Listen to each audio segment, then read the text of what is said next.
Hey everyone, welcome to Colhan 3000's Open Letter to Nintendo, inspired by Lotus Sama's do's and don'ts of writing fanfiction and Snap Chopstick's Open Letter to Yaoi Fangirls. By the way, you two, I've watched both your works, I've read your work too, Snap Chopsticks, and I couldn't agree more, being a Yaoi fangirl myself of certain anime couples. Alright, now, dear Nintendo, before I start the negatives, allow me to state the positives. I have been a fan of your video games for years. My very first game was Legend of Zelda: A Link to the Past, and the series is my top favorite. I have every single Nintendo system except the Game & Watch, Nintendo Famicom, the Game Boy Micro, and have been a subscriber of Nintendo Power for years. I have enjoyed many classic games from the Mario, Donkey Kong, Metroid, and Pokemon series. I would list the others, but there are far too many to list. Your company has come a long way from its years back when it was a company that made and sold trading cards as well as toys. Your company avoided bankruptcy with the thanks of Shigeru Miyamoto and his creation of the very first Donkey Kong game, which I own a copy for the original Game Boy, given to me as a gift from the brother of an old friend. As of late, many of your hardcore fans have been having issues with your company and your decisions relating to games you make. I am obviously one of those fans.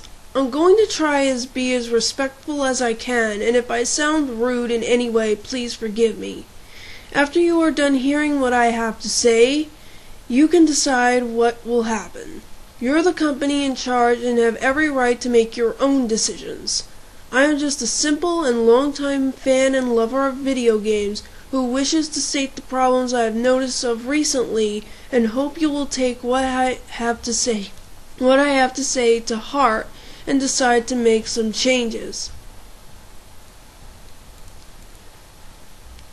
Now, allow me to state my problems with your company as of late. Please stop listening to those annoying, overprotective parents who can't read a rating system on game boxes to save their lives.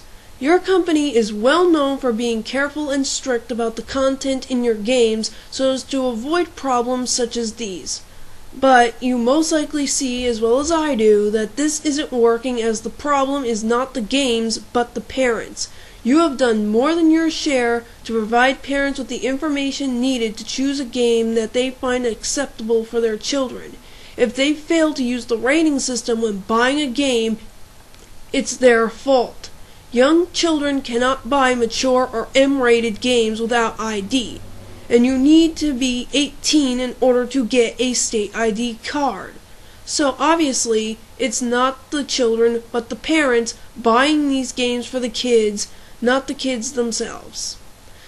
The next time some parent comes to you yelling about an M-rated game that their child played and should not have been playing in the first place, please jam this information down their throats the way they like jamming untrue information down the throats of people with functioning brains who truly know who is at fault: the parents.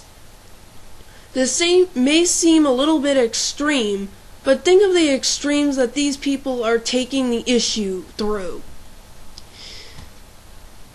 Please stop overly catering to the casual gamers.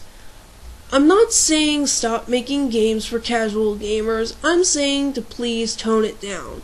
You have many long-time hardcore fans like me who would like to see some new games from classic series.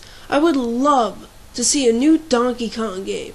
And I'm sorry, but those Donkey Konga games just do not count. What about a Donkey Kong game similar to the famous and well-known Donkey Kong trilogy from the Super NES? Donkey Kong Country, Donkey Kong Country 2, Donkey Kong Country 3. What about Donkey Kong 64? Those were memorable, and I have an honored spot on my video game collection where I take them out and happily replay them every so often. I'm very glad to hear the new Punch-Out game Punch-Out game you're releasing. I remember playing the one for the Super NES with my father, and he played the original for the NES. Please stop making so many games that are obviously spin-offs of Nintendogs, such as Pets and games about babysitting. And also, please stop making games about SpongeBob and Hannah Montana, okay? As far as I'm concerned, there was only one game based off a Nickelodeon show that actually worked, and that was Our Real Monsters, which was a game for the Super NES, as you may be well aware of. Anyway, so I'm happy to hear all the new games that you have planned from the Nintendo conference. After your presentation at E3 was highly disappointing to many is an understatement.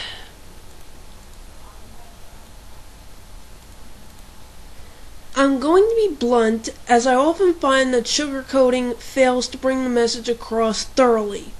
Most of today's casual gamers only care about graphics. The few casual gamers that know what a good game is are being deprived of the same thing the hardcore fans are being deprived of.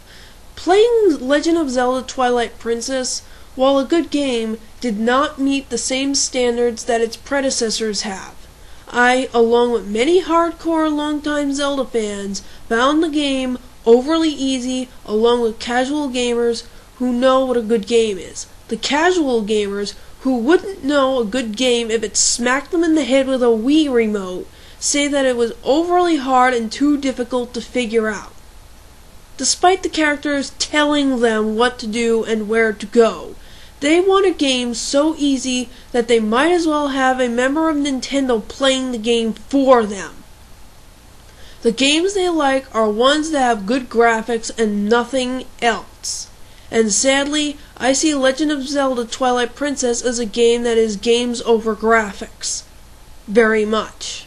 The graphics were realistic and beautiful, but the gameplay and the difficulty level were very disappointing. And I've played both the Wii version and the GameCube version. Playing it made me fear that Nintendo might be going the same sad path as its rival Sega, who cares more about graphics than fixing the problems their games have.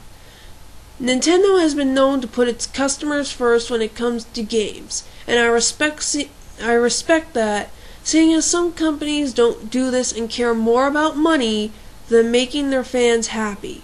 Please stop catering to the needs of gamers who don't know what a real and fun game honestly is, and have never played the wonderful classics that many of your true fans enjoyed so many years ago. There is so much from our childhoods disappearing. Please don't let your memorable games be one of them.